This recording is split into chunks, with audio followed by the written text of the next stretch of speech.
God alone can triumph. We absolutely cannot avoid fulfilling the mission that is ours here in this great confirmation. If this displeases some, it certainly cannot prevent the truth from prevailing in due time. The consequence of every attitude and every thought will be shown until each one understands the necessity for action with positive effect. And those attitudes can only be based on the virtues and achievements of self-mastery. Before beginning the age of renewal of the cosmic dates, it will be necessary to adjust collective mental patterns until some new basic concepts become permanent. These new concepts must be generated for the maturation of the cosmic crowns that will project new rays and irradiations over the planet and its remaining humanity. We would like to transmit deeper messages concerning the entrance into the new cycle of evolution. But most brothers and sisters have not yet assimilated even the most basic lessons of the doctrine. But it is certain that the more the human collective evolves, the more appropriate instructions will be given. Spiritual virtues do not arise from one moment to another. They need to be cultivated, like precious flowers in the garden of experiences. It is within the harvest where one may behold the gardener's dedication. The harvest is every day from sunrise to sunset, under the moon and the stars. A noble heart is revealed in any situation, and its perfume awakens those who sleep and feeds the little souls. The notion of the human collective must be demonstrated in new ways. We can conclude quickly that the systems and social programs created up until now, in a general way, have not produced a satisfactory effect, since the tendencies of lower ego have led humans to benefit mainly themselves first, and only after think of other companions on the journey. The light and the power of new manifestations will lead man to think in a different way. The pearl of God's creation is humanity, not only man himself, but humanity as a whole. This awareness is very important.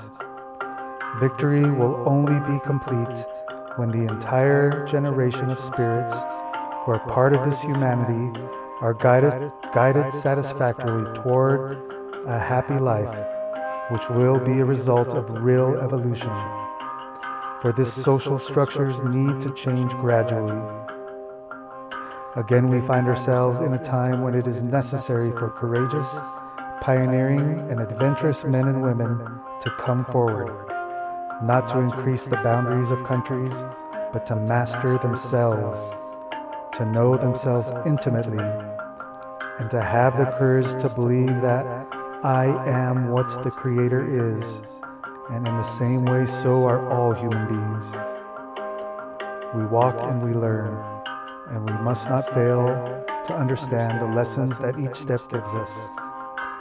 Victors do not falter under the scorching sun of deserts, from hunger and thirst, from cold and snowy peaks, nor do they become discouraged by the loneliness of the path. The creative forces of the universe find themselves directed to your world, and the power of transmutation is total. All that has been demolished will be crushed and transformed into dust, and the Spirit of Truth will make a resurgence in the new world for inhabitants who, within it, must evolve and grow under the eyes of the Father. And He yearns to see His creation come out of the shadows and to stand under the sunlight of its own divine spirit and accomplish all the work for which he or she is destined. God alone can triumph. God alone can illuminate. God alone can be true. And the truth is total, is love, justice, and eternal wisdom. The model that is imprinted in the universe is the same that is imprinted in all earthly nature and in human beings. This is the evolutionary path. The planetary beings are connected to each other, and everything works with perfection while maintaining the equilibrium of the other. Thus is nature, and thus is the body of humankind. If humankind had applied this in its external relations, it would have already arrived at a more elevated level. But the hour has come and is now, in which one will see the opening of new portals and new sources of light that will be projected upon all the earth. No one will be helpless, but everyone will have the chance to know themselves. Those who have the courage to transform their negative patterns will travel faster. The reluctant will see the stars falling from the firmament, and the brimstone's reign will be inevitable.